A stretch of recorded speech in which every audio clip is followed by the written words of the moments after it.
Hello YouTube, MUFC Religion here, and I'm back again with another video. So, in this video it's about defender deals. Manchester United transfers. Van Gaal won't bid for another defender if Ramos stays at Real Madrid. Man United manager Louis Van Gaal is unlikely to sign another defender if Ramos fails to move to Old Trafford from Real Madrid. Look at this snake. Pussy, I hate him. Manchester United are unlikely to bid for another centre-back if they fail to sign him.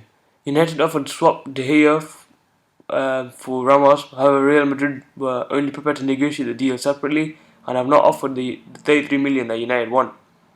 Rafael Benitez claimed he was 100% Ramos would stay, and reports are that Sergio Ramos is close to agreeing a new contract. Having originally told that he wanted to join Manchester United, it was just a way for him to get a better contract, trust me.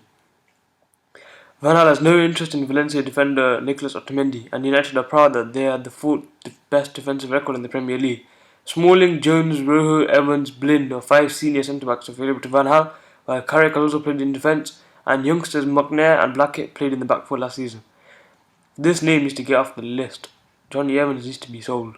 But I'm happy with the other defenders. I think we can still do it. If our midfield base is strong, then our defenders will have no problems. That's what I believe. So that's pretty much it. I don't think Van Gaal's going to buy Otamendi or anyone else now. Not even Ramos. He's going to stick with the defenders we have. He's probably going to use like partnerships like Blind and Jones, then Blind and Smalling, Smalling and Jones. See which one works. Probably bring him McNair as well. He'll see which one works, and whichever one's most successful, he'll probably keep that. So anyways, I'm giving you all these news, just so please I'll appreciate if you like this video and subscribe for more. See you later.